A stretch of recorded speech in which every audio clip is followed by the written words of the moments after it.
I might be stating the obvious, but you guys should definitely try to go back and play Red Dead Redemption, or play it for the first time if you haven't. I've been thinking about the game a lot just because, you know, we've been making Red Dead Redemption 2 videos since that's going to be a thing soon. But I just couldn't help but want to go back and play it. Sometimes too, I like to talk about old games. You know, you talk about all the new stuff all the time.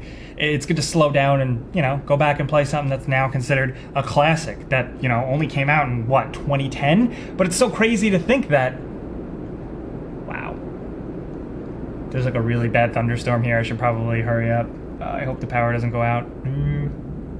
So I fired it up. I played through just about most of it now at this point, and I could say immediately right off the bat, one thing that is amazing is how well it still manages to play. Like, you know, I said, it's not the oldest game. Red Dead Redemption isn't exactly, you know, deteriorating or by any means, but it just still plays so well and modern. I guess it's because we're all used to playing Grand Theft Auto 5 now, but the shooting manages to feel kind of like that, and I think it just still holds up like a completely modern video game. And now it does come with some of the weight that Grand Theft Auto 4 had with its engine, in the sense that the characters have a lot of weight to them, which means to some people they might feel clunkier or slower, but I think here it works especially for this type of game because you get that real, like, it sounds stupid explaining it, but like you get that feel, that walk, that swagger of a cowboy. Like you feel like you're hot shit when you are just walking. It's one of the few games where I really like just stopping and slowing down to an actual walk,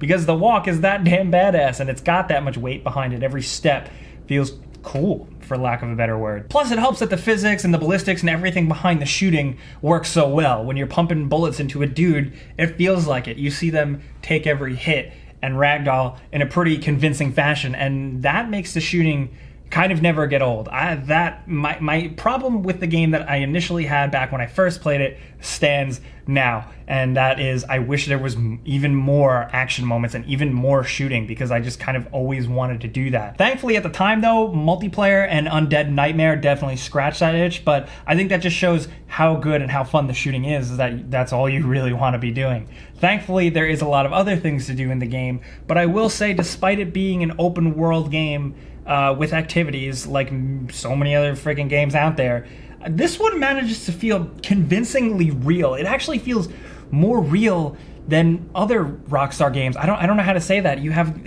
all these game developers, and not even just Rockstar, that build these amazing cities or fantasy worlds with living populations that go about their day, and they go to towns, they guard things, there's all these NPCs doing things.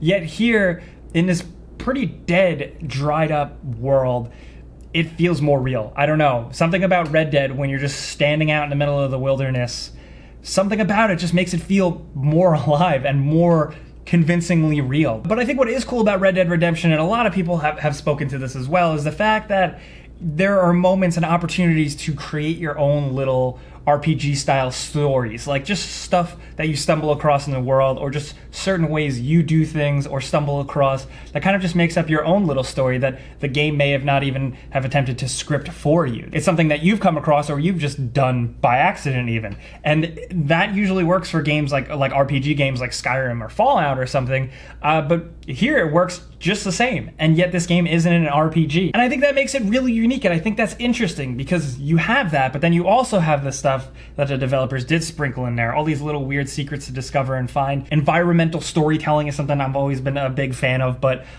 there's lots of creepy stuff. This is a haunting game. While I said the environment, the land is very convincing, it feels real, it also feels very lonely and creepy and sad. There's so much emptiness and so much quiet, but then there's also dead towns, sad abandoned town that like industries changed and the town just basically shut their doors. There's also haunted houses. I mean, there's moments of just like this. I captured this earlier in my playthrough, just stumbling across a spookily lit house. There was no ghosts in it waiting for me or anything, then that's good. It was just, I was creeped out enough just seeing this place and finding it and walking in it. Rockstar games have always kind of had that air of like weird loneliness, creepiness that's kind of hard to explain. The only other way I can think of it is also maybe when you're in the wilderness in San Andreas, or even the wilderness in Grand Theft Auto 5 for that matter. Something about these games makes you feel alone and creeped out without actually doing much. And segue a little bit, a lot of that helps thanks to the music, which is great. Now, here's the thing. I was weird growing up. I was obsessed with Red Dead Revolver, and I was kind of a purist. Even after Red Dead Redemption came out, I was kind of like, nah,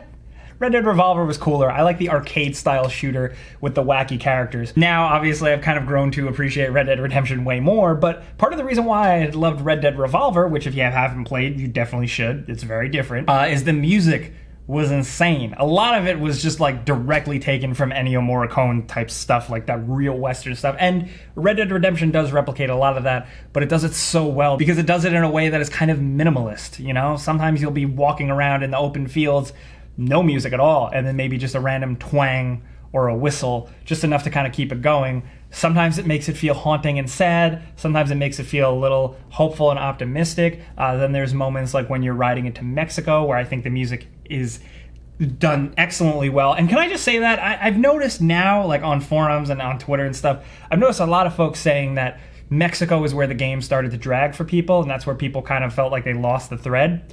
I thought Mexico was actually like one of the better sequences of the game. I found it to be a lot of fun. I just liked the big shift in environment. I liked running around shooting dudes in Mexico wearing a poncho. It felt like even more cowboy stuff. It felt like Clint Eastwood even. And that's important. Like this game does very clearly wear a lot of Western influences on its sleeve, yet it tries to do something totally different. Like it's telling a story that it's like the cowboys are gone. That's over. We have cars now. It's the 1900s. Like this is becoming a thing of the past. Not only that, it's not only like, oh, John Marston's being forgotten, there's no cowboys anymore, but also just the people and the place is kind of being left behind, and that's even sadder to see, and I think that's really cool for a game to take a look at that. I don't know how Red Dead Redemption 2 is going to top an approach like that, but I'm curious to see. So like in one way, it totally feels like a Rockstar game with some of the wacky, goofy side characters, but then in another way, it almost feels like it's like above just being a Western video game. The story feels a little bit higher than that, like it's trying to talk about the West and the people there by just showing, not actually telling you and punching you in the face with the meaning, and I like that. I think a lot of the story stuff has to do with the voice actor they got, Rob Whitehoff for John Marston, who I think is really good, really authentic. The fact that he didn't have that much voice acting experience prior is amazing, and it's a huge testament to his ability because he's convincing, and John Marston is a kind of iconic video game character because of his voice acting work, and that's impressive. Now, I have been going through playing the entire thing through the Xbox backwards compatibility thing. I do have an Xbox One X, so I'm able to play it in like 4K, and it looks fucking really good, dude. I can't believe how well, like, not to be a shill, I'm just very impressed with the software behind it and the fact that it is a 2010 game running in 4K now on a console. That's something that's easier on a PC, and I love that. But to have that on a console in front of me is really cool, and it made playing through the game that much better. But I will say, however you play it, whether you play it through Xbox One backwards compatible, or you have your PS3 still, or maybe you dig it up, or you go out and get one, whatever, play it.